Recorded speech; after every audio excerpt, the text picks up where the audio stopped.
친명계 양이원영 전 의원도 강 후보자를 두둔하는 게시글을 올렸다가 또 논란이 됐습니다. 지금은 삭제가 돼 있는 상태이긴 합니다만 페이스북에 올라온 글을 소개해드리겠습니다. 강선 후보자에 대한 공격은 마녀 사냥식이었다 라고 썼다가 곧바로 삭제했습니다. 그리고 해명 글이 올라왔습니다.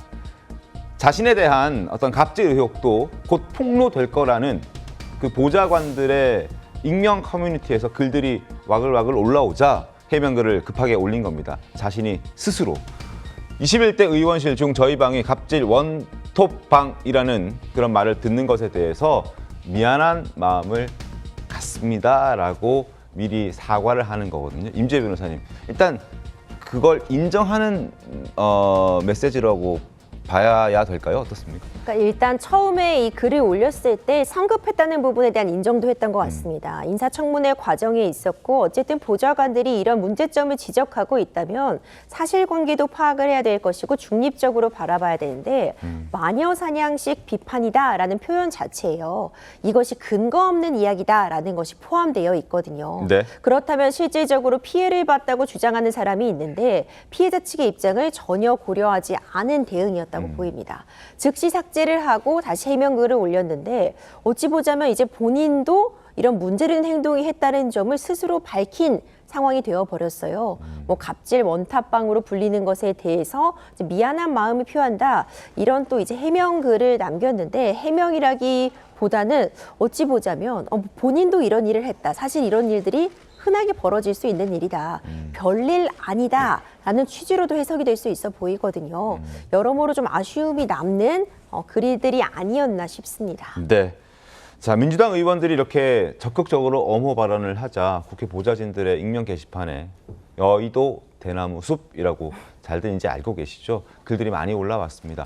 어떤 글들이 올라왔는지 한번 보여드리겠습니다. 자, 갑질의 유형이 다르다라고 입장을 냈던 문진석 의원을 향해서는 의원님의 가족분들은 꼭 강선우 의원실 같은 그런 가족 같은 곳에서 일하셨으면 좋겠습니다 라고 목소리를 냈고요. 그리고 조금 전에 보여드렸던 양이원영 전 의원 같은 경우에는 21대 원탑 갑질방으로 소문났던 전직 국회의원님이 이번에 한마디 했다더라. 마녀 사냥식이라고. 자, 그랬더니 또 금방 또 지웠대. 끼리끼리 잘 논다 라는 비판의 목소리 라는 얘기까지 지금 나오고 있습니다. 자, 국민의힘은 지금 문지석 의원을 향해서 정신 나간 소리다라고 강하게 비판의 목소리를 내고 있는데요. 계속해서 화면 보겠습니다.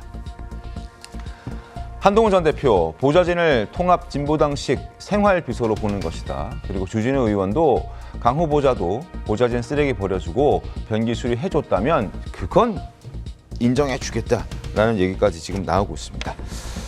여러 가지로 불편한 얘기들이 전해지고 있고, 그래서 민주당 내에서도 이소영 의원 같은 경우에는 지금 문진석 의원처럼 얘기해서는 안 된다. 지금 민주당이 추구하고 있던 그런 방향과 어긋나는 그런 이야기를 한 것이다. 이건 거두어 드렸으면 좋겠다라는 취지로 이소영 의원은 입장을 내기도 했습니다.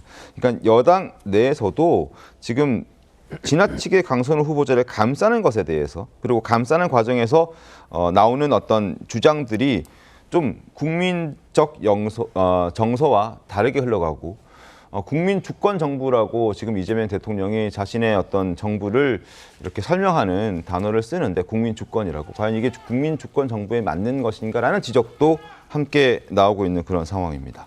윤주진 위원님 어떻게 보셨습니까? 민주당이 꽤 오래전부터 운영해 왔던 조직이 하나 있어요. 네. 상당히 선풍적인 호응을 받았던 게 뭐냐, 바로 을지로위원회입니다. 네. 바로 전국에 있는 을들을 위한 정책을 펴겠다. 그래서 민주당이 이게 하나의 간판위원회 중에 하나죠. 을지로위원회가 상당히 여러 가지로 소통하고 있는데, 여기서 이제 보면 이제 이런 말이 나오는 거죠. 갑지로위원회로 바꿔야 되는 거 아니냐. 을지로가 아니라. 예, 그만큼 지금 강선우 후보자의 이 갑질, 이게 한두 건이 아니잖아요. 지금 나오는 것들의 유형들이. 심지어 뭐 강의까지 맡았는데 그 강의까마저도 불성실하게 해태하는 그런 모습을 봤을 때, 네. 강선우 후보자를 민주당이 이런 식으로 에워싸고 옹호하는 것은 과거에 마치 조국 사태를 이제 연상케 하는 것 같아요. 네. 문재인 정부가 사실은 정권 교체라고 하는 운명을 맞이할 수밖에 없었던 가장 중요했던 사건 중에 하나가 조국 사태고, 조국 사태를 통해서 사실은 민주당 범진보 진영의 어떻게 보면 이중성과 도덕적 민낯이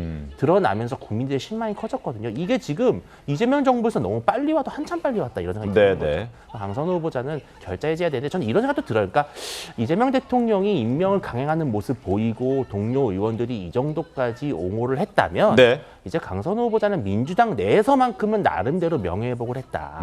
그렇다면 이제는 본인이 물러나는 수순이거든요. 네. 근데 그럴 과연 용기와 또 어떤 당에 대한 애당심이 있을지가 의구심이 남는 부분인 것이죠. 알겠습니다.